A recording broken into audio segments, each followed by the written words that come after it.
Comment est-ce que tu aimes être réconforté quand tu es contrarié?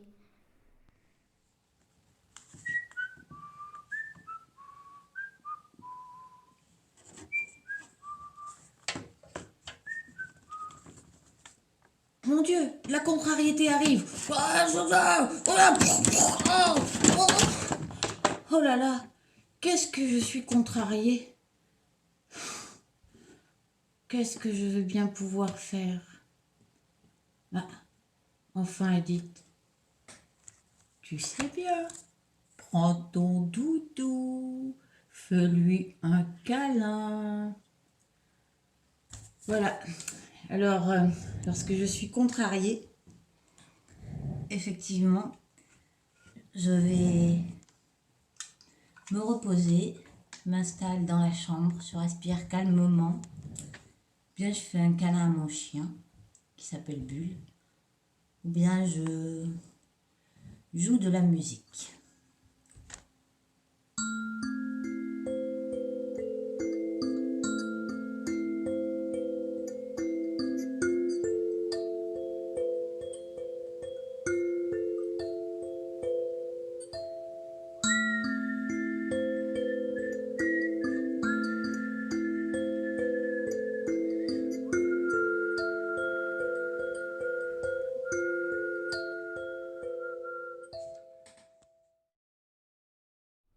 C'est quoi ton plus beau souvenir d'enfance? Alors, mon plus beau souvenir d'enfance, c'est une question difficile. Je pense que c'est des vacances avec ma grand-mère. Ma grand-mère habitait à la campagne et là-bas il y avait des vaches. Et petite, j'avais pas peur des vaches, donc je rentrais dans les prés et j'avais l'impression de les rassembler et qu'elles comprenaient tout ce que je racontais. Et il me semble que j'avais cette impression-là parce que j'avais le droit d'aller voir les petits veaux et les veaux me posaient leur mufle, enfin leur museau sur mes genoux et tétaient mes mains, mes doigts. Ça bavait partout, mais je trouvais ça très chaud et très réconfortant. Et un autre souvenir d'enfance aussi, c'est ma grand-mère me lisait toujours cette même histoire, parce que je demandais que celle-ci. C'était l'histoire du chevalier Brandt. Et j'adorais la voix de ma grand-mère, qui avait toujours la même musicalité, les mêmes inflexions dans la voix. Et cette musique-là me rassurait sans doute. Quelle est ta plus grande peur? Ma plus grande peur, alors j'ai peur de tout un tas de choses. Par exemple, du vide. Non. J'ai peur aussi de la vitesse. Ouh, non. J'ai peur aussi de la violence. Pim pam poum. J'ai peur aussi des araignées. Au secours. J'ai peur de tout un tas de choses. Et parfois, j'ai peur de moi. Est-ce que tu peux te décrire en 3 mots? Alors, me décrire en 3 mots, je dirais que j'aimerais ressembler un petit peu à mon chat,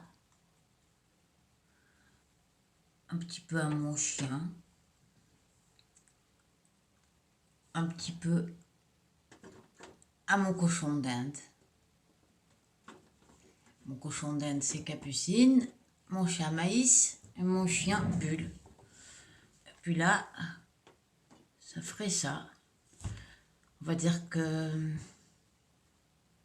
j'aimerais ressembler à ça. Fatalement, c'est faux. Je suis encore autre chose.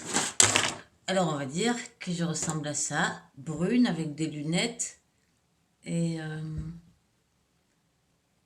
c'est difficile de se décrire. Tiens, tu devrais essayer, toi. Décris-toi en 3 mots. Et envoie ta description au centre de création de l'enfance. Avec une petite photo. Et je suis sûre que Mathéa, qui est la directrice du centre, aura plein d'idées pour faire un photomaton de toutes les descriptions des uns des autres. Et ce sera une façon de se rencontrer, de se découvrir tous ensemble. C'est quoi ton souvenir le plus fort d'atelier de poésie avec des enfants? Alors, mon plus beau souvenir en atelier d'écriture avec les enfants. D'abord, quand les enfants rigolent, ça fait toujours des beaux souvenirs. En tout cas, des super moments.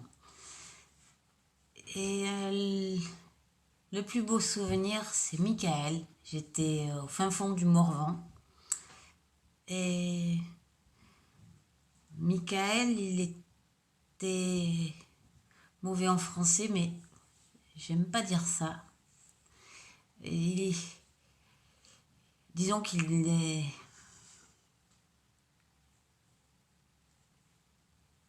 Il maîtrisait pas la langue que l'école enseigne. Il était dyslexique, très forte dyslexie, et beaucoup du mal aussi pour la graphie.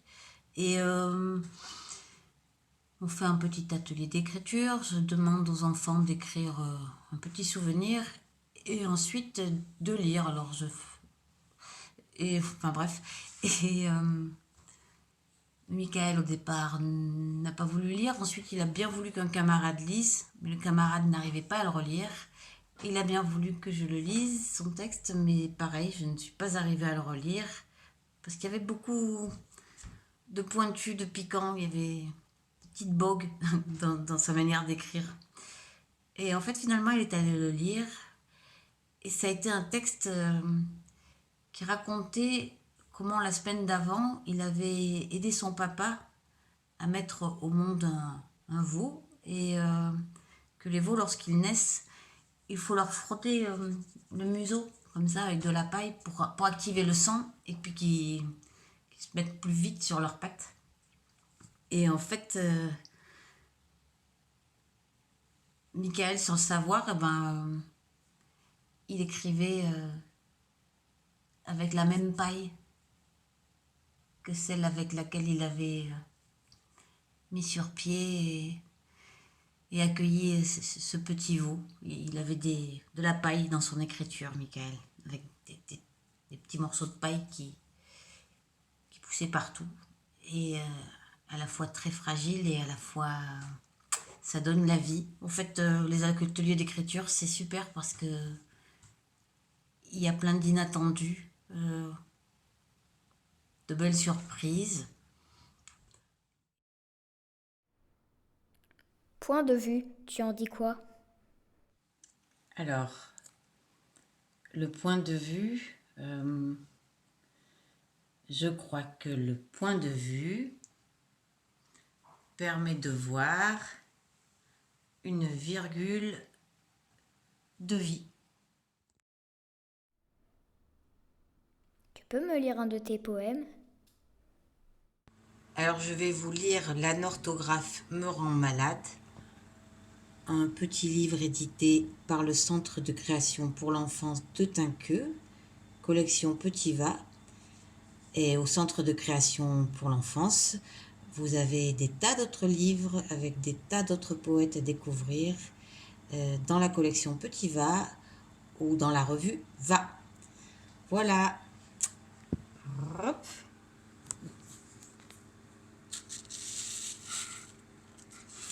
La orthographe me rend malade. Faut pas que je m'affole, on sait très bien que je fais très mal l'orthographe. l'orthographe. Faut pas que je me raffole, ils sont les gens gentils, les gens, ils la comprennent quand même un peu mon orthographe. Faut que je me reste le calme sur de mes petites choses, de mes tout petits mots d'amour. Est-ce qu'ils ont besoin d'autographe, mes petits mots d'amour? Est-ce qu'ils ont besoin d'amour, mes petites corps trop graves? Vi. On a tous de l'amour très dans le besoin et ma pauvre topographe, elle va manquer d'amour si je la soigne pas. Puis si elle manque d'amour, elle va me faire la maladie, elle va me péter dans les doigts. Ça doit faire très mal, une orthographe qui nous claque dans les mains. Ça doit faire des consonnes comme des pelotes de guilles et des voyelles qui chialent trop fort. Et si pleure, ma tographe va avoir mal au cœur. Puis si j'ai mal au cœur, je gre. Je graphierai plus rien jamais. Bon, alors faut pas que je m'affole, faut que le calme me reste bien, puis que je prenne beaucoup soin, avec beaucoup d'amour, de nos morts trop gravés pour leur dire aux gens des poèmes.